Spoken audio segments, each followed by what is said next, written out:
Microsoft ने Bing और edge browser को अपग्रेडेड चैट जीपीटी मॉडल के साथ पेश कर दिया है। माइक्रोसॉफ्ट का ये भी दावा है कि इससे यूजर्स का एक्सपीरियंस काफी शानदार होने वाला है। अभी आप bing.com पर जाकर माइक्रोसॉफ्ट द्वारा लॉन्च की गई नई एआई टूल का सैंपल देख सकते हैं या वेट लिस्ट के लिए साइन अप भी कर सकते हैं।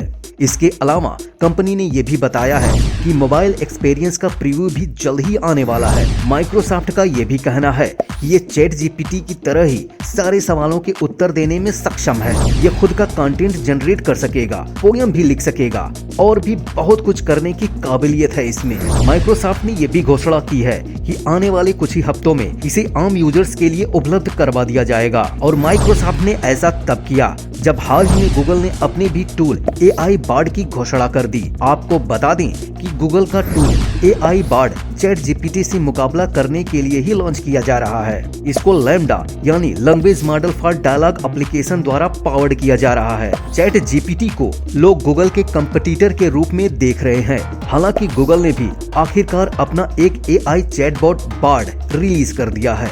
सवाल यह भी है कि क्या गूगल का ये चैटबॉट चैट जीपीटी को टक्कर दे पाएगा। देखा जाए तो सर्च इंजन मार्केट में गूगल सबसे बड़ा प्लेयर है। गूगल पिछले कई सालों से इस सेगमेंट में अपना दबदबा बनाए हुए थी। कई कंपनी के द्वारा लाख कोशिशों के बाद भी गूगल को कोई उसकी पोजीशन से नीचे नहीं कर पाया। लेकिन अब चैट जीपीटी की मार्केट में एंट्री के बाद गूगल को बहुत बड़ा खतरा महसूस हुआ कि कहीं लोग उसे यूज करने के बजाय चैट जीपीटी जैसे ऑनलाइन टूल का इस्तेमाल करने लगेंगे तो उसका क्या होगा। इसके बाद सबसे बड़ा खतरा गूगल को ये भी है कि उसकी फर्स्ट पोजीशन को कोई और छीनकर अपने नाम ना कर ले। वैसे सर्च इंजन की रेस हो या फिर एआई चैटबॉट की, गूगल किसी भी ऑनलाइन कंपटीटर से पिछड़ना नहीं चाहता है। यही वजह है कि गूगल ने इतनी जल्द ही अपने चैटबॉट एआई बार्ड का ऐलान कर दिया है। एआई बार्ड का इस्तेमाल फिलहाल कुछ ही यूजर्स के लिए जारी किया गया है जो इस पर अपना फीडबैक देंगे। इन चुनिंदा यूजर्स के फीडबैक के बाद गूगल इस प्लेटफॉर्म को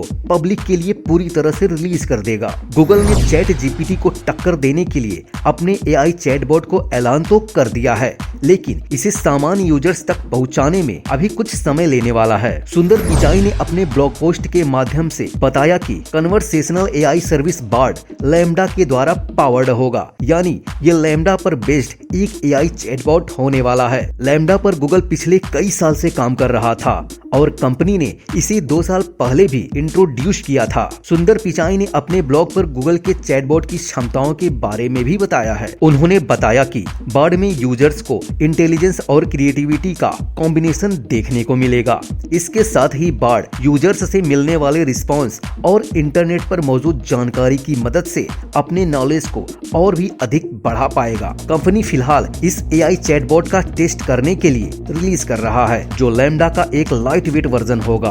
गूगल सिर्फ बार्ड पर ही नहीं रुकने वाला है, बल्कि गूगल ने दूसरे कई एआई प्लेटफॉर्म पर काम करना भी शुरू कर दिया है। हाल ही में गूगल ने टेक्स्ट को म्यूजिक में चेंज करने वाला एक एआई टूल इंट्रोड्यूस किया है। ऐसे कई दूसरे एआई टूल गूगल आने वाले वक्त में प्रदान कर सकता है।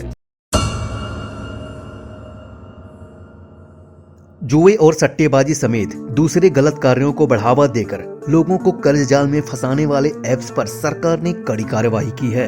इधर कई यूजर भी इन जैसे ऐप्स को प्रमोट करने में पीछे नहीं हटते हैं। कुछ यूजर अपने व्यूअर्स के बारे में भी नहीं सोचते हैं और जुए सट्टेबाजी जैसे ऐप्स को अपनी वीडियो में स्पॉन्सर करते रहते हैं, जिसमें से कुछ भोले भाले व्यूअर्स जल्दी से पैसा कमाने के चक्कर में इन गलत कार्य को बढ़ावा देने वाले और कर्ज जाल में फंसाने वाले ऐप के चक्कर में पड़ जाते हैं और अपने सेविंग को भी खतरे में डाल देते हैं। शुक्र है सरकार का जो कि ऐसी ऐप्स पर कार्यवाही कर रही है। प्राप्त आंकड़ों के मुताबिक 232 ऐप्स को सरकार के द्वारा बैन कर दिया गया है। हैरानी की बात यह है कि बैन किए गए ऐप्स में ज्यादातर चाइनीज ऐप्स शामिल थे। आपको ये भी बता दें कि इन ऐप्स के खौफ से कई लोगों ने खुदकुशी तक कर ली थी।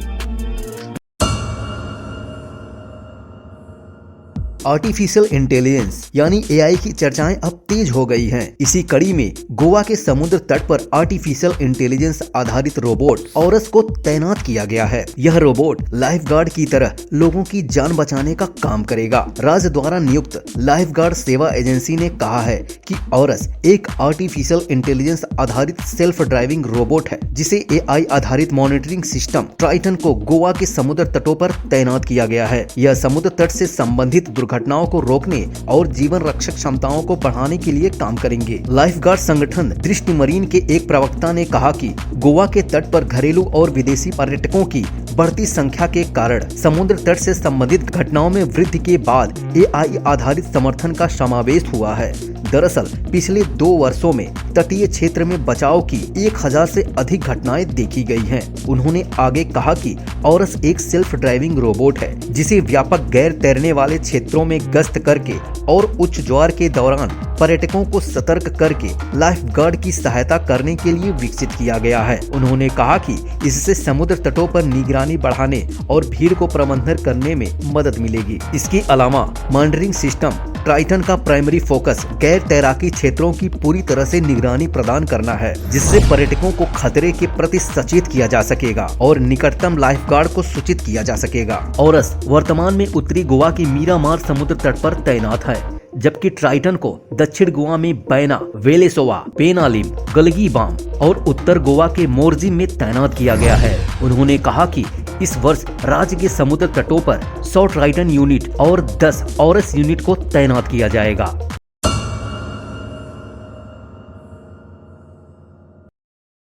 फैंसी मोबाइल नंबर खरीदना हर किसी का सपना होता है, लेकिन इन्हें खरीदने के लिए भारी भरकम रकम चुकानी पड़ती है। इतना तक भी ठीक था, लेकिन कभी कभी ऐसा भी होता है कि जब हम किसी दुकान पर जाते हैं तो दुकानदार के पास लिमिटेड सिम कार्ड ही होते हैं, जिसमें से ना चाहते हुए भी कोई ना कोई नंबर हमें लेना ही पड़ता है। अगर आप इन सभी झंझटों में ना पड़कर और भारी भरकम रकम चुकाए बगैर एक फैंसी सिम कार्ड खरीदना चाहते हैं, तो आज हम आपको इसका प्रोसेस बताने जा रहे हैं, जो कि बेहद ही आसान है। और इस प्रोसेस की बदौलत आप अपने घर पर ही फैंसी नंबर वाला सिम कार्ड मंगवा सकते हैं। वोडाफोन आइडिया अपने ग्राहकों को फ्री में स्पेशल नंबर प्रोवाइड कर रही है। इसके लिए ग्राहकों को ना तो एक्स्ट्रा चार्ज देना है और ना ही इसे खरीदने के लिए बाहर जाने की जरूरत है। तो चलिए जान लेते हैं कि किस प्रोसेस के जरिए हम फैंसी मोबाइल नंबर परचेज कर सकेंगे। अगर आप स्पेशल नंबर खरीदने का मन बना रहे हैं तो आपको इनकी वेबसाइट पर जाना पड़ेगा। इसके बाद आपको फ्री फैंसी नंबर चुनने का ऑप्शन मिलेगा। जब आप नंबर चुन लेंगे तब आपको पोस्टपेड या प्रीपेड में से एक ऑप्शन चुनना पड़ेगा। इसके बाद आपको घर का पता, पिन कोड और मोबाइल नंबर भी दर्ज करना पड़ेगा। इसके बाद दर्ज किए गए मोबाइल पर एक OTP भेजा जाएगा। आपको OTP के जरिए इस प्रक्रिया को पूरा करना होगा। इस प्रोसेस के कुछ ही दिनों बाद सिम कार्ड आपके घर पर पहुंचा दिया जाएगा। आगे हम इसी तरह की जानकारी से आपको रूबरू करवाते रहेंगे। हम फिर मिलेंगे ऐसी ही अनोखी जानकारियों के साथ। तब तक के लिए हमें अनुमति दीजिए।